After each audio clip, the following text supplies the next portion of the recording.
Mister धुरंधर ब, बटा बटा भटावड़ेकर।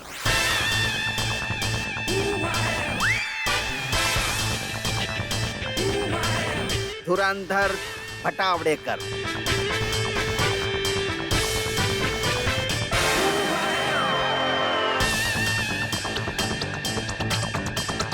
वैसे हमार नाम भी हमार काम के तरह सख्त बा, काहे कि हम कायदा और कानून के बहुत ही सख्त आदमी बानी।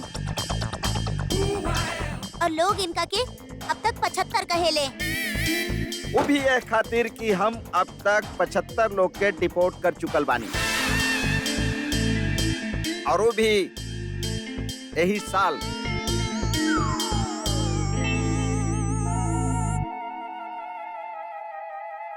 यहाँ जोया फारूकी के बाद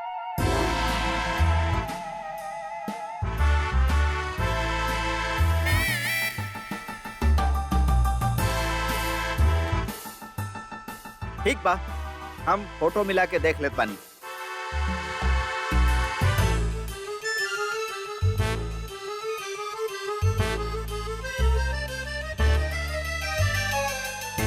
तुम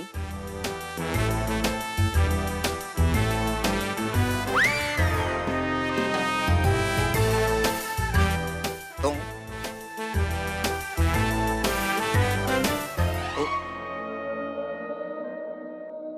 ऐसे का देख रहल बड़ा? ऐसे का देख रहल बड़ा? शक करब हमार काम बा। काहे कि हम कायदा प्लस कानून के बहुत ही सख्त आदमी बानी। एंड यू नेवर नो, का पता जोया वाइट कट करवा ले हो। We never no. नेवर। हाँ, कुछ कला ना।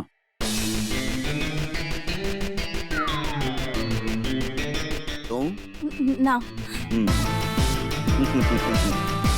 ता मतलब यहाँ केहू के नहीं के पता कि जोया फारूकी कहवा बाड़ी। अब सर हम देखा तानी।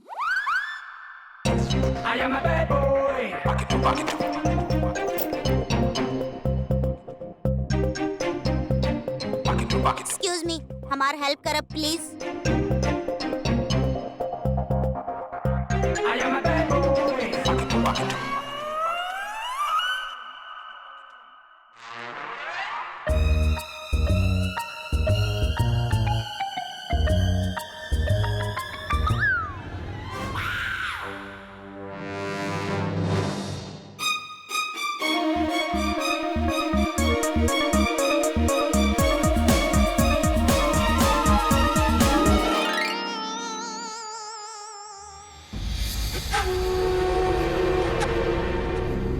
कहाँ चल गई?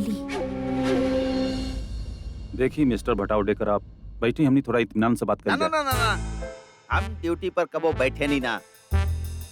देखिए मिस्टर, जोया फारूकी बहुत गलत काम कैले बानी। झूठ बोल के अपन वीजा के एक्सटेंड करवावे के कोशिश कैले बानी। ये बहुत गलत काम बा, और आज रात के 12 बजे तक जोया फारूकी के ये देश छोड़ के जाए के ही होगी।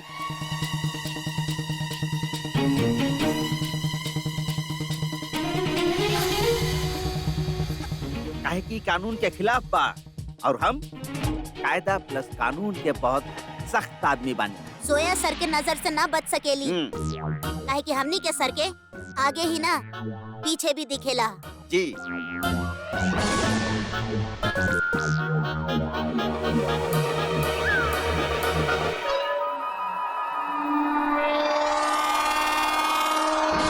हमार आगे का हो रहल बा हम देख सकत बानी, और हमार पीछे का हो रहल बा वो देख सकत बानी।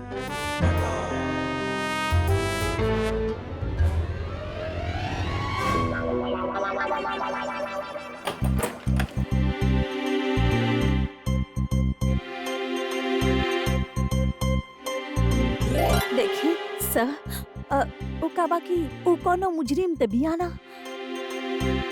उ तो बहुत भोला भाला लड़की बिया, जे सिर्फ अपना मुल्क में रहे चाहेली। प्लीज ओके रहे दी ना। हाँ तो रहे ना, बड़ी खुशी से रहें, लेकिन कानून के हिसाब से रहें, गैर कानूनी तरीका से ना। हम आपके बताओ नहीं ना कि हम कायदा प्लस कानून के बहुत सख्त आदमी बानी।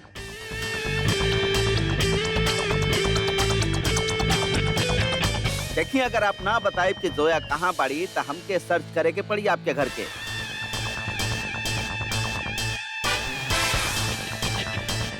डॉली सर्च शुरू करी अब। यस सर। सर सर सर सुनीता, अल्लाह में अब हम क्या करें?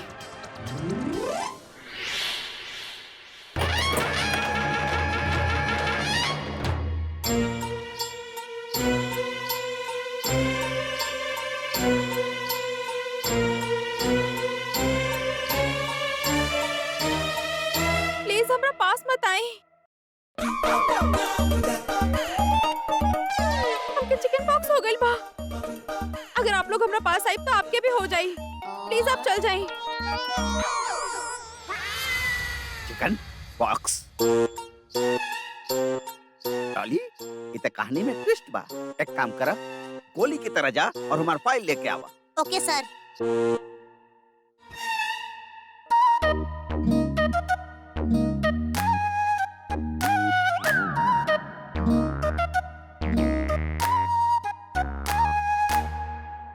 ऐसा लागत बा कि कुछ देर खातिर हमरा 75 पर ही पॉज देवे के पड़ी। और वैसे भी हमारे देश के कानून में प्रावधान बा कि अगर केहू आदमी बीमार होखे तो ठीक होखे तक यहाँ रुक सकत बा।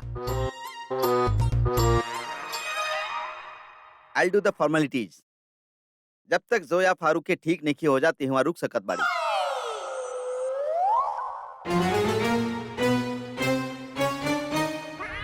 लेकिन ओकरा बाद हम उनका डिपोर्ट कर दे और डिपोर्ट हर हाल में करब। बाकी आप लोग बहुत बड़ गलती कैनी। वैसे आप लोग के हमके बतावे के चाहत रहे कि उनका तबीयत ठीक नहीं है। सर वो बात ही बाकी हमने चाहत रहने कि आप खुद अपना आँख से देख ली कि बेचारी की का हालत बा, ताकि आपके यकीन तो हो जाए।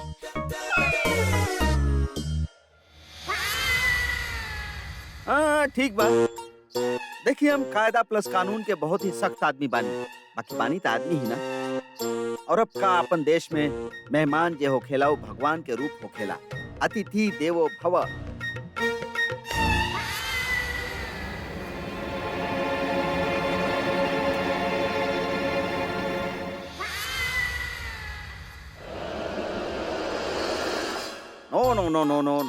No way. She stay here, then she's okay.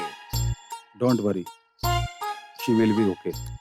Dolly, चला।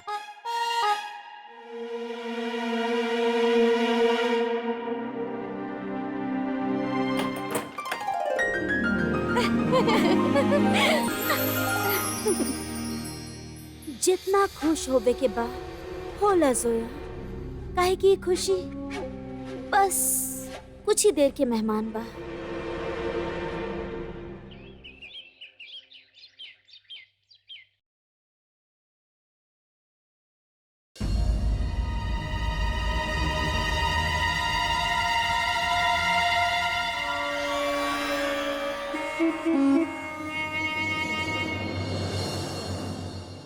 शिरीन, ओह मेरा के अब्बू के वो लाल कुर्ता बा ना, पता ना वो कहाँ बा, हमके मिल ही ना रहल बा।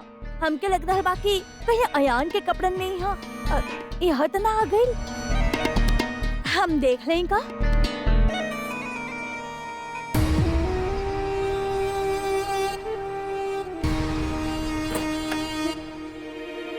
शिरीन, काला जादू के कोनो न कोनो तोड़ता हमके निकाले के ही होगी। हम का कर सके नहीं बहब।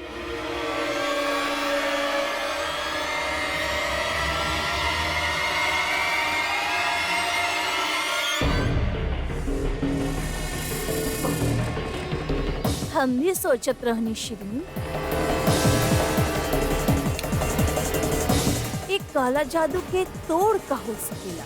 दिन रात यह ख्याल हमरे भी मन में आवत रहेला कि का करल जाए ऐसे के बाजे जे काला जादू कर रहल बा। बाकी सच बताई, हमके तो कुछ समझ में ना आ रहल बा। या अल्लाह, का भइल? अरे यहाँ तावा, का भइल? शिरीन, मुझे काला जादू के सामान रहल वो यहाँ अयान के अलमारी में इहे से मिलल रहल ना तोके? हाँ।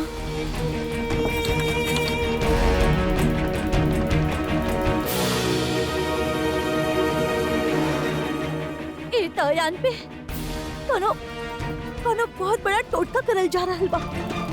या अल्लाह, हमरे तो समझ में ना आ रहल बा कि ये सब हो कर रहल बा। एक मिनट। है शिरीन, ये तो उहे कुर्ता बाना जे पिछला बार हुमेरा के साथ सगाई में अयान पहन ले रहल। हाँ, तो एकर का मतलब भाई? मिस्टर खान, अब तो आपके माने के होगी कि हम बहुत ज्यादा स्मार्ट बानी। You know what, प्रीति? जब हमारे दिमाग में चिकन पॉक्स वाला आइडिया आयल ना, तो हम सोचनी कि चिकन पॉक्स तो हमके बचपन में हो चुकल बा, दोबारा कैसे हो सकेला? लेकिन फिर हम सोचनी कि मिस्टर धुरंधर के थोड़े ना पता बा कि बचपन में हमके चिकन पॉक्स हो चुकल बा, तो हमके लगल कि आइडिया बेस्ट होगी। माने ना हम स्मार्ट, माना मिस्टर खान।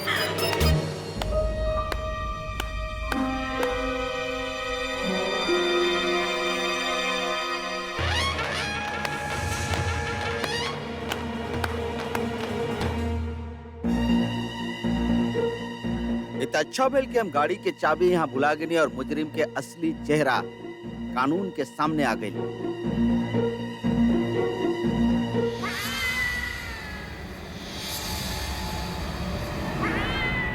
और देखी डेस्टिनी हमार कितना साथ देलस। You know why? Because I am true soldier of our nation. हम कायदा प्लस कानून के बहुत ही सख्त आदमी बने। और आप लोग जाने नहीं ना कि लोग हमके का कह के बुलावेले?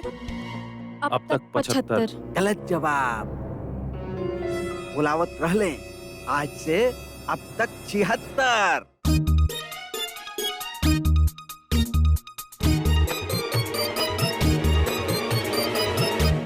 टॉली, मिस जोया फारूकी के यहाँ से डिपोर्ट करे के तैयारी करी जाए।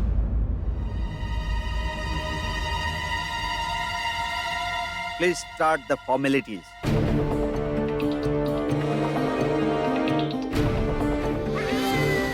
बात बहुत आगे बढ़ गई बा भाभी। अब का गइल जा? वो बाबा भी कोनो तोड़ ना बतैले।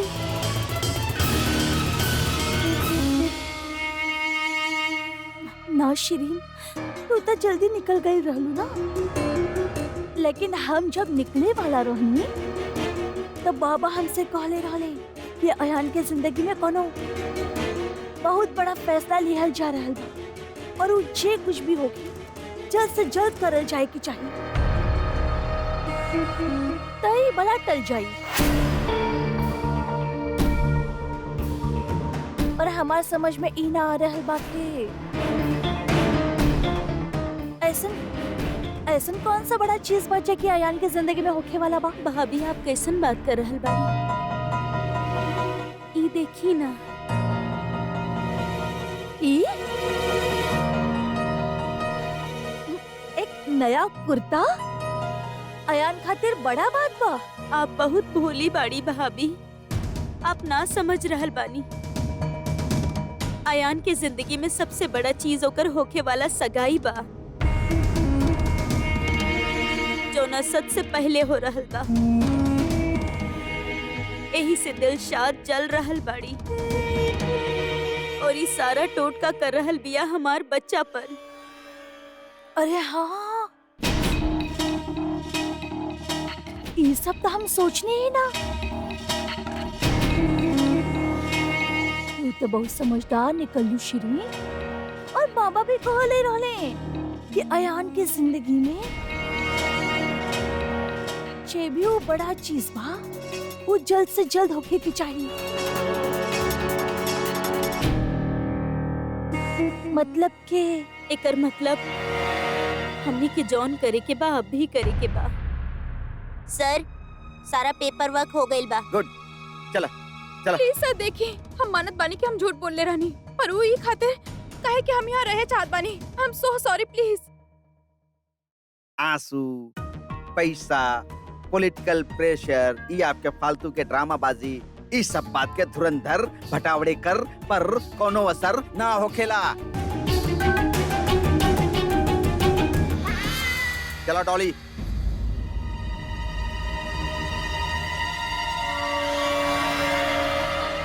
नो सर चलिए प्लीज सर चलिए चला। नो सर हमारी बात सुनिए सर हमारी बात सुनिए बताओ सर सुनिए सर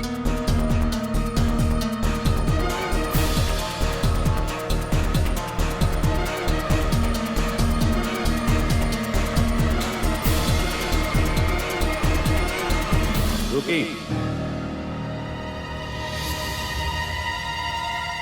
आप इनके यहाँ से ना ले जा सकेनी, काहे? काहे कि उनके यहाँ रुके के पड़ी। बाकी काहे? उनके पास यहाँ रुके के कोई लीगल और जायज वजह बा, और वो वजह ई बा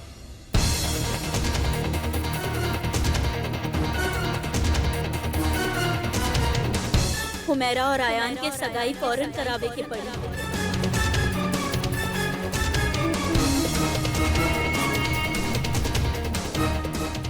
मिस फारूकी और हमारा सगाई होके वाला बा।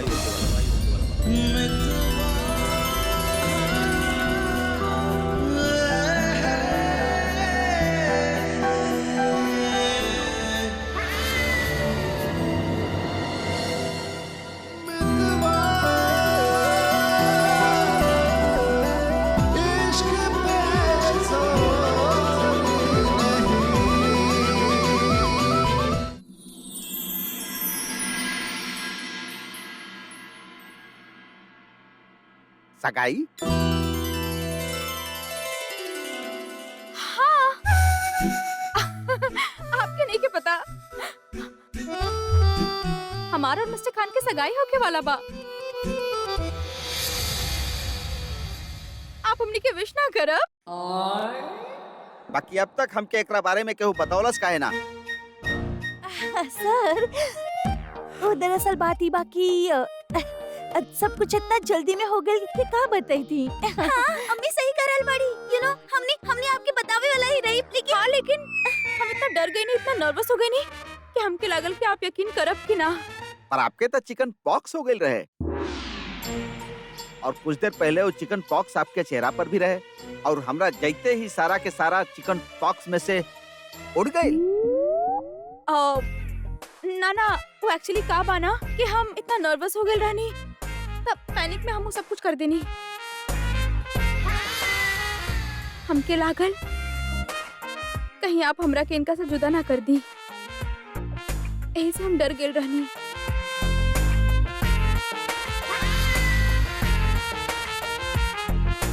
बाना जी ओ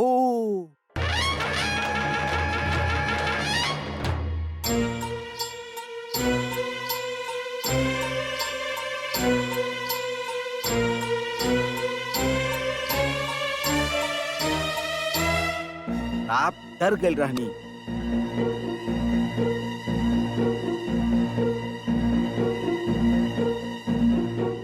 अगर ये डर गए रहली तो आप में से केहू हमके ये बात काहे ना बतौलस? सर वो हम ज्यादा लोगन के बतावे के ना चाहत रहनी ना, काहे कि आप सब झूठ बोल रहल बानी। ना मिस्टर भट्टी अब भट्टावड़े कर। हाँ वो है एक्चुअली मिस्टर भट्टावड़े कर। हाँ वो है तो हमने एगो बहुत छोटा सा फंक्शन कर रहल बानी। बाना जी जी interesting, very interesting.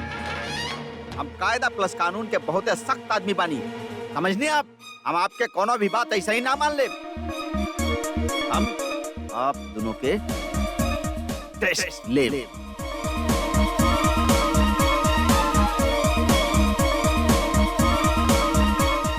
Love marriage बाकी arrange marriage? Arrange love marriage जे की अरेंज मैरिज होके वाला बा। प्यार भइल कैसे रहे? व्हाट डू यू मीन? हमारा मतलब बाकी पहले आप मिलल होखब, दोस्ती भेल होखी, फिर प्यार भेल होखी, फिर एक दूसरा के प्रपोज के लिए होखब। हम बतावा तानी ना, एक्चुअली हम बहुत स्पोर्टी टाइप के लड़की बानी। तो एक दिन हम जॉगिंग करत रहनी, जॉगिंग करत करत हम देखनी एगो बहुत ही छोट सा क्यूट सा पिंक कलर के बास्केट बा, ओकरा में बहुत क्यूट सा पपी बा। Colour? White, black and white. Dalmatian. तो वो जे छोट सा बास्केट में क्यूट सा पपी रहे ना, ओकर कॉलर में एगो नोट लिखल रहे, हमरा से मिला। आपके शादी पप्पी से हो रहल बा इनसे, इनका से लेकिन नोट तब पप्पी के गला में रहे। एक्चुअली वो जे नोट रहे ना, वो हम लिख ले रही। हाँ और एक बाद इनकर जॉगिंग खत्म हो गई और पप्पी और बास्केट वहीं छोड़ के घर आ गई। और जब हम घर वापस आनी ना, तो हम देखनी कि पूरा घर फूल से सजल बा, पिंक कलर के रोजेस, हमार फेवरेट फ्लावर, और रूम के बीचों बीच मिस्टर खान डाउन ऑन वन नी, और फिर हम खड़ा हो गई काहे कि जो पिज्जा बॉक्स मिस फारूक की जमीन पे फेंकले रहनी, ओकरा के हम ओकर सही जगह पर फेंक देनी, डस्टबिन में। और फिर का भइल, मिस्टर खान हमरा तरफ पलट ले और म्यूजिक बाजे लागल, और जैसे ही पंखा चलन सारा फ्लावर हमरा ऊपर आके गिरले, और फिर ये जाग गईली काहे कि वो सोत रहली, वो जॉगिंग के बाद बहुत थक गई रहली, इनकर ख्वाब रहल। हाँ, तो जैसे ही हम ख्वाब से उठनी, हम देखनी मिस्टर खान सामने खड़ा होके हमके देख रहल बाड़े, और फिर मिस्टर खान कहले, मिस फारूकी का आप हमसे निकाह करबू? वो कहनी हाँ, स्टोरी खत्म।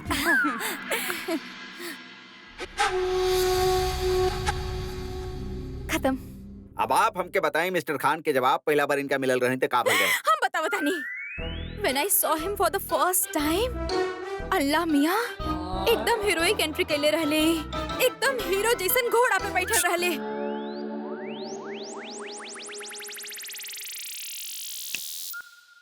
वो कहा ना सर कि इहो हमके देखले रहले, मजार में रहली। इनके सर पे एगो काला रंग के सॉल लिपटल रहल।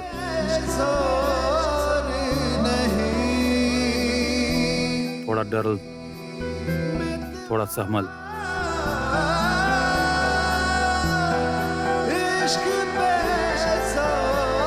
लेकिन फिर भी बहुत खूबसूरत।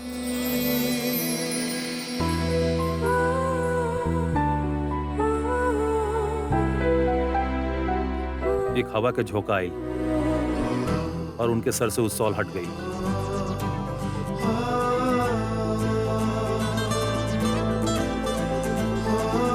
इनके आंख में आंसू रहल।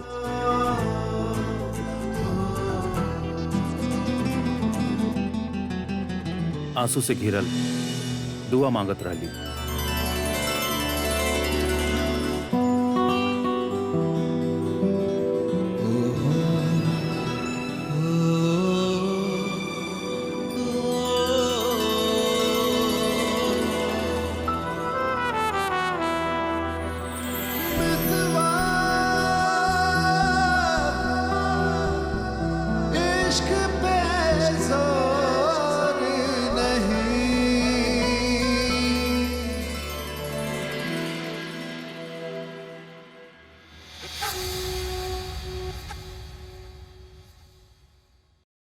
एनी मोर क्वेश्चन सर? ना, फिलहाल हमके हमार सब सवाल के जवाब मिल गए।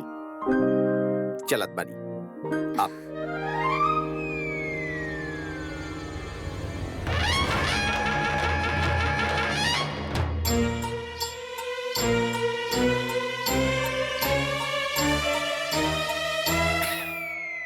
सगाई मुबारक होके। Thank you.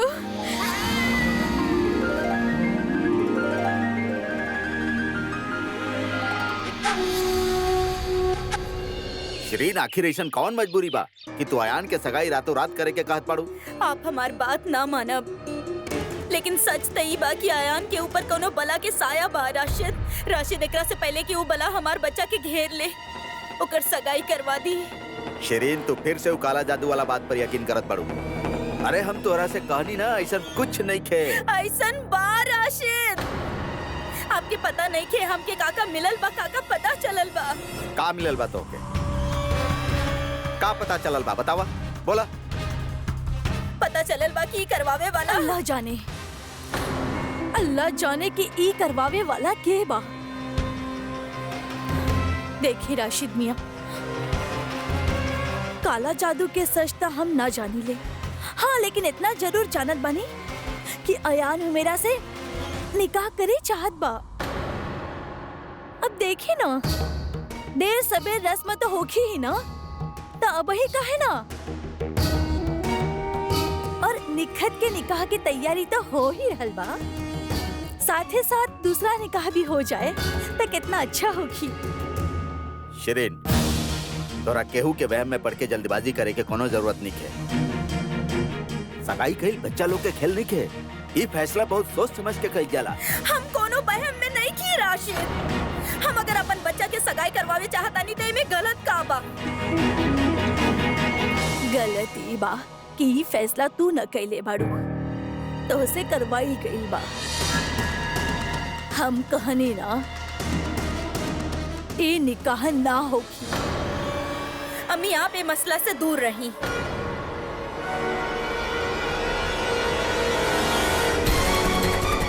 अयान हमार बेटा बा, ओकरा ऊपर हमार हक बा। हमरा के ओकर जिंदगी के फैसला लेवे दी और फिर हम कोनो जबरदस्ती ना कर रहली। वो इहे चाहेला, हम भी इहे चाहेली। राशिद के भी एतराज नहीं थे, तो फिर आप अकेले काहे एतराज कर रहल बानी? शिरीन, अगर अयान हाँ कैले होखत सगाई खातिर त हम खुद ओकर सगाई करवैती। वो हाँ ना कैलस, वो त बेचारा रजिया के साजिश की शिकार बनल बा। और अब तू भी साजिश के कर रहल बा वो हम अच्छा तरीका से जाने नहीं अम्मी। आपके काला केला हम बेवकूफ बानी ना अम्मी। हम सब देखा तानी, हमरा के सब समझ में आवेला, हमरा के सब पता बा। आप हमरा के पसंद ना करेली। आप हमेशा से दिलशाद के चाहत रहनी और आज भी दिलशाद के चाहतानी। शिरीन, हमरा के बोले दी।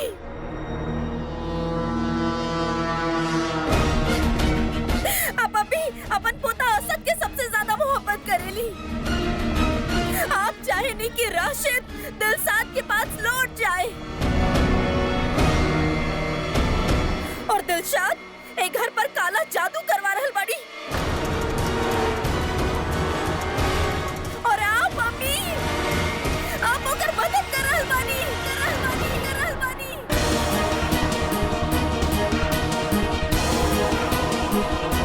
का बकवास बस शिरीन, का बकवास करत पाड़ू तू? दिलशाद काला जादू करवावत पड़ी, अम्मी ओकर मदद करत पड़ी। एक कैसन बेहुदा इल्जाम लगावत पाड़ू तू? आपके हमार बात पर यकीन नहीं थे, मत करी। लेकिन हमरा खातिर हमार बेटा के सगाई करे की इजाजत दे दी राशिद। हमार बेटा एगो लड़की के पसंद करेला, हम ओकरा साथ ओकर सगाई करवावे चाहता नहीं। तो गलत का बा? ओमे सबके इतना एतराज काहे बा?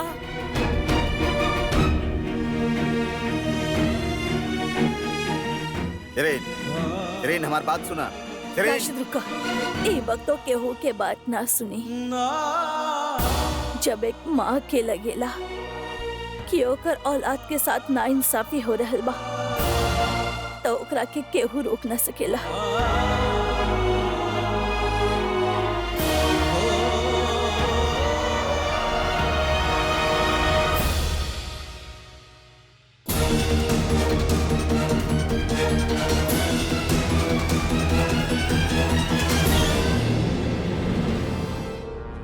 हम ही सगाई करे खातिर तैयार बानी। एक बार फिर सोच ला, कहीं केहू के दबाव में आके तो ना कह रहल बाड़ा। ना दादी, हम हुमेरा से वाकई में सगाई करे चाहत बानी। अयान, अगर तोहरा अपन फैसला पर सोचे खातिर थोड़ा और वक्त चाहिए ना अब्बू, अम्मी चाहत बानी कि सगाई जल्दी होवे, तो सगाई जल्दी हुई। अयान बेटा, आप ही कह के हमार दिल के बोझ हल्का कर देली। फिर तो हमने के फौरन तैयारी शुरू करे के चाहिए, काहे कि हमने के पास वक्त बिल्कुल नहीं है। जी, आप बिल्कुल फिक्र मत करी। अल्लाह कसम ऐसन सगाई करब जैसे कभी भोपाल में पहले केहू देख ले ही ना होगी। चलो शिरीन, हम लोग सगाई की तैयारी करत बानी।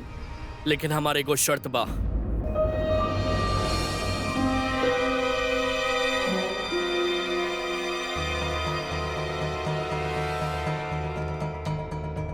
ई सगाई हमार जिंदगी के एगो बड़ा कदम बा, और ई कदम हम वो इंसान के बगैर बिल्कुल भी ना लेब जे हमके हमार उंगली पकड़ के चले सिखाइलस।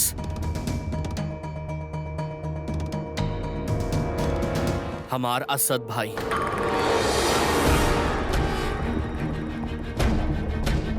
हम ई सगाई तब करब जब हमार भाई जान हमरे सगाई में शरीक हुई हैं। तो हर दिमाग खराब हो गई बयान। हम असद अहमद खान के बुलाई वो एक घर में होश में दबाड़ा तू। देखा यान, बेटा हमनी के उघर से कोनो ताल्लुक ना बा, कोनो रिश्ता ना बा उघर से। तो फिर हम आपके होवे ना होवे हमार बा, हमार ऊ घर से ताल्लुक बा। हमार हमरे भाई के साथ रिश्ता बा और ऊ ई दुनिया में सबसे बड़ा रिश्ता बा।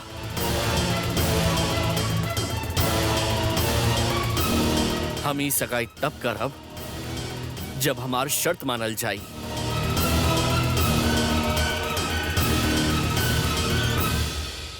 कहा मंजूर बा?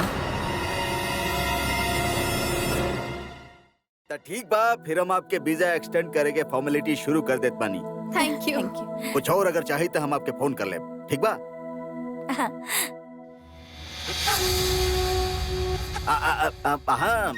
हमरा कुछ सगाई के फोटोग्राफ चाहत होखी।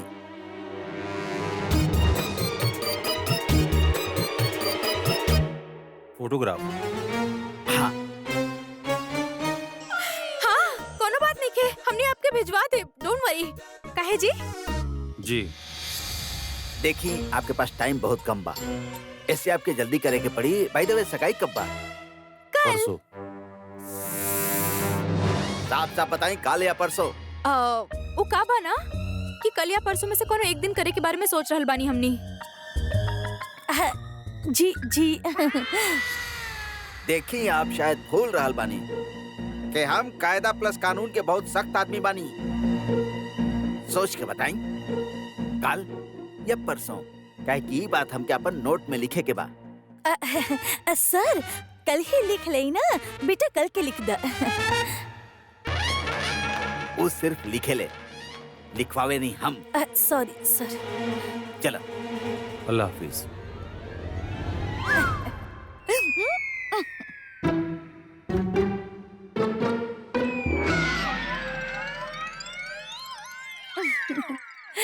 कल सगाई बा।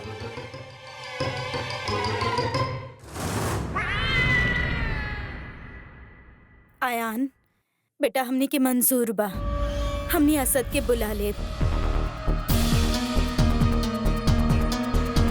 तब तक आप तैयार बानी कल सगाई करे खातिर? कल हम सगाई करे खातिर तैयार बानी। कह देले बानी तो सगाई तो करे के पड़ी। अमू सिर्फ हम एक खातिर कहले रहनी कि मिस फारूकी रुक जाए। तो आप चाहत बानी मिस्टर खान की हम रुकी? देखिए मिस फारूकी, आप रुकल चाहत रही, यही खातिर हम आइडिया सजेस्ट कईली, और वैसे हमारा आइडिया आपके चिकन पॉक्स वाले आइडिया से बेहतर रहा। Oh really? अगर इतना बेहतर आइडिया बा तो कर ली ही सगाई। आप हमसे सगाई करल चाहता नहीं? जी।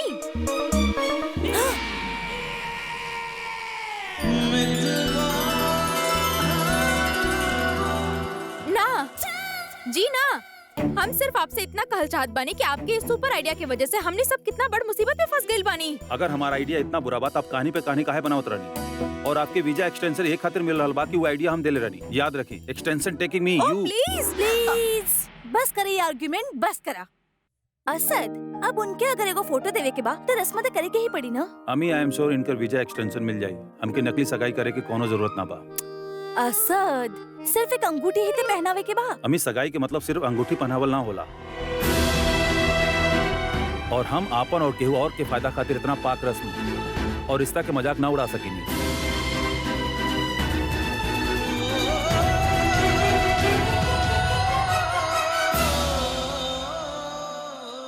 जोया, तू फिक्र मत कर, हम असद के मना लेब और केहू के भी ना पता चली कि ये सगाई नकली बा। लेकिन हम धुरंधर भटावडेकर के सामने सच लाके रहा।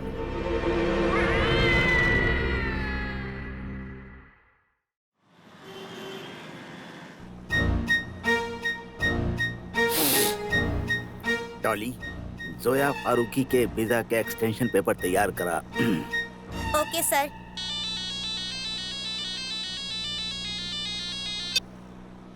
हेलो, के बोल रहल बा? बस यूं समझ ली कि हम अपन मुल्क के खैरख्वाह बोल रहल बानी। Well wisher of the nation. हमरा पास आपके खातिर एगो खबर बा। जोया और असद के सगाई के बाद एकदम झूठा बा। हम जानत बानी, सब जानत बानी। धुरंधर भटावडेकर के शातिर नजर से कोनो बात छिप ना सकेला। हम ड्रामा करत रहनी उ लोग के बात पर यकीन करे के, ताकि हम ओके रंगे हाथ पकड़ सकी। और अब हम ओकरा रंगे हाथ पकड़ब और इस देश से बाहर भेज के ही रहब। Thank you.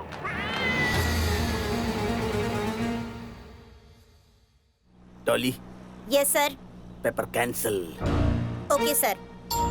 You are a genius sir. Dolly, कोनो नया बात कहा। चलो चलो जल्दी से हुमेरा के खुशखबरी देवल जाओ।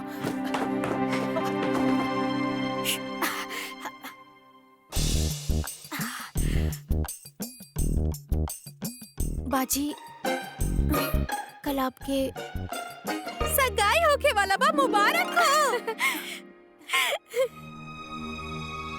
का भइल? हुमेरा,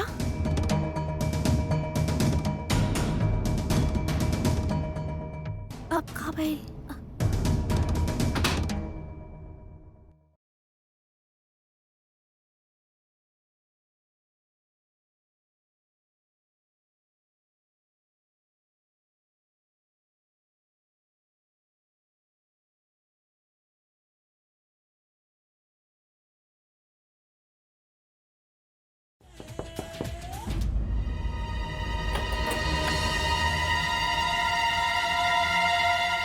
का हो रहल बा यहाँ पे? कुछ होता ना। हुमेरा, चला हमरे साथ। कुछ तैयारी करे के बा। हाँ।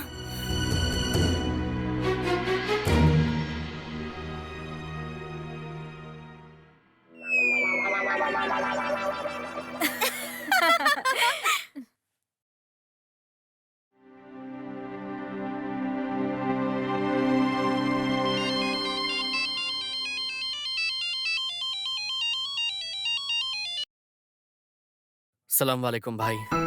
वालेकुम अस्सलाम। भाई कल सगाई बा। तोरा के बतौलस? और ऐसा कुछ ना बा? ना भाईजान, कल हुमेरा से हमार सगाई बा। का? जी, आपका समझ ले। ना, कुछ ना। ये सब इतना जल्दी कैसे? वो सब ना पूछा भाईजान, बस इतना समझ ले कि कल आपके भाई के सगाई बा और आपके आवे के बा।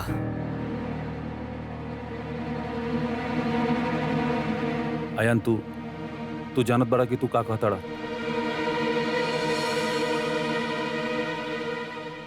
हम वहां ना आ सकेनी। असद,